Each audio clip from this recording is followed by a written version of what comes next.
Well, he told me he wanted to pay some bills, you know. Pay some bills? Yeah, because of he mentioned to me that he has got to handle some of the machinery.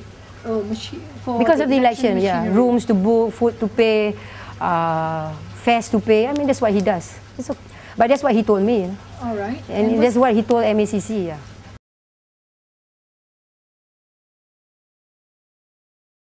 No such thing. The Ministry of Tourism, you know, the Minister's Office, the Minister of Tourism and their staff, we are beyond corruption. We don't corrupt. We don't take money from the ministry. We're not that, how do you term it? We're not that pathetic to do that. We don't do things like that. If I was doing that, don't you think I will get a lot of nomination for a lot of things? I could even run for Deputy President, right? I mean, if I want to do that, I could have just run for any post. But I don't do that. And I always believe that you must always allow the party members to choose anyone who they believe can bring a change to the party. And to be honest, you know, the party members are not as desperate what other people think. When you talk about money politics, you know, you say that everybody wants money. I mean, it's not fair. They're not like that. They're very reasonable people, and they understand. And I think I would like to defend MACC by saying that MACC is not doing selective prosecution. But unfortunately, it's not doing. But unfortunately, because of the media excitement, it looks as if it's only UMNO, and it's not fair. The media must be fair to everyone in the party. You know, you cannot just select. You know, you just look at UMNO politician. There is presumption of guilt until proven otherwise. That's not fair. But when it comes to opposition politician, there's a presumption of innocent until proven guilt.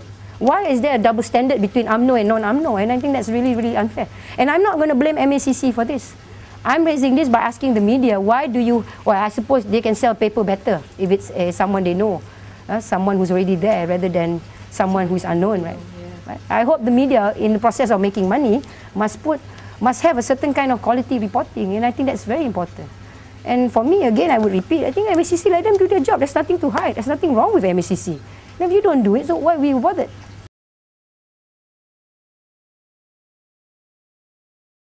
No, to be honest, you know, Shahnaz, to be honest, I think it's also because of complaints are being made by UMNO themselves, maybe.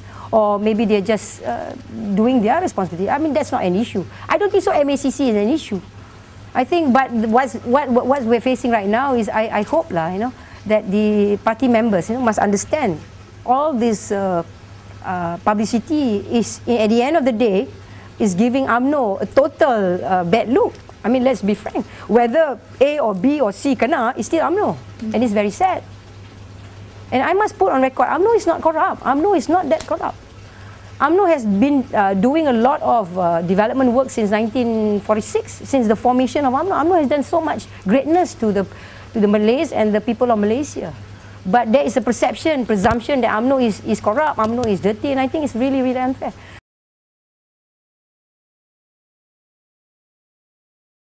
Yes, I'm just asking you a question. Why would I do? Okay, with the allegations on... What allegation?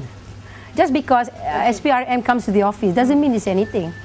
I mean, unfortunately, the staff has been hauled out, but it's the duty and responsibility of SPRM, and I believe that the MACC is a professional agency, and I believe that they know what they're doing. For them to do a search and make a race questionnaire, it's their right. Kalau the Malay terminology, if you tak buat salah pun nak takut. So I think to say to me there's an allegation, I think that's not fair.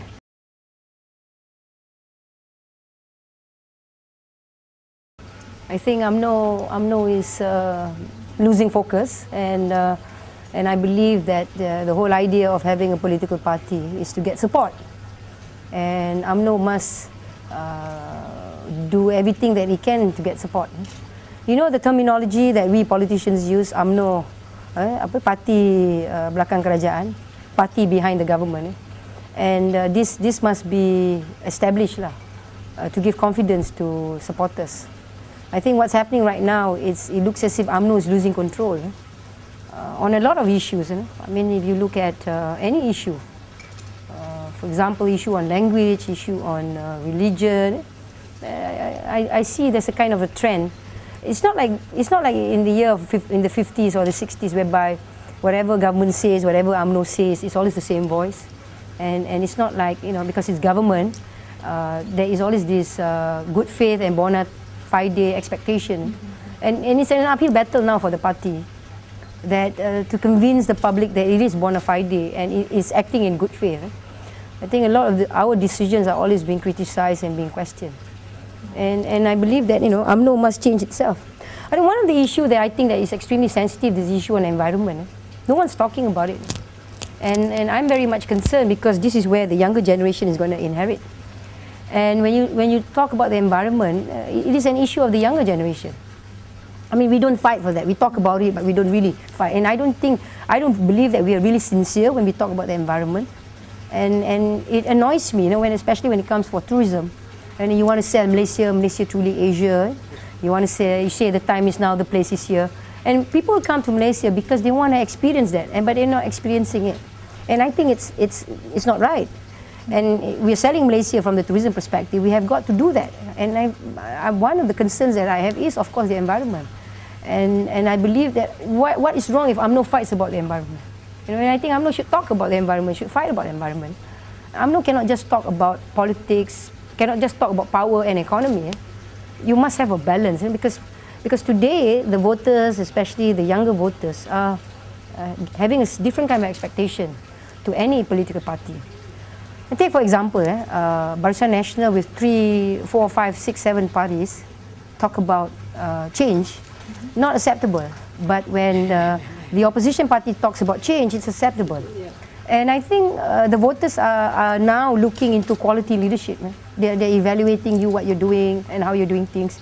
And the voters, the people are very quiet. They're very quiet, but they're watching you. They're not saying anything, but they're watching.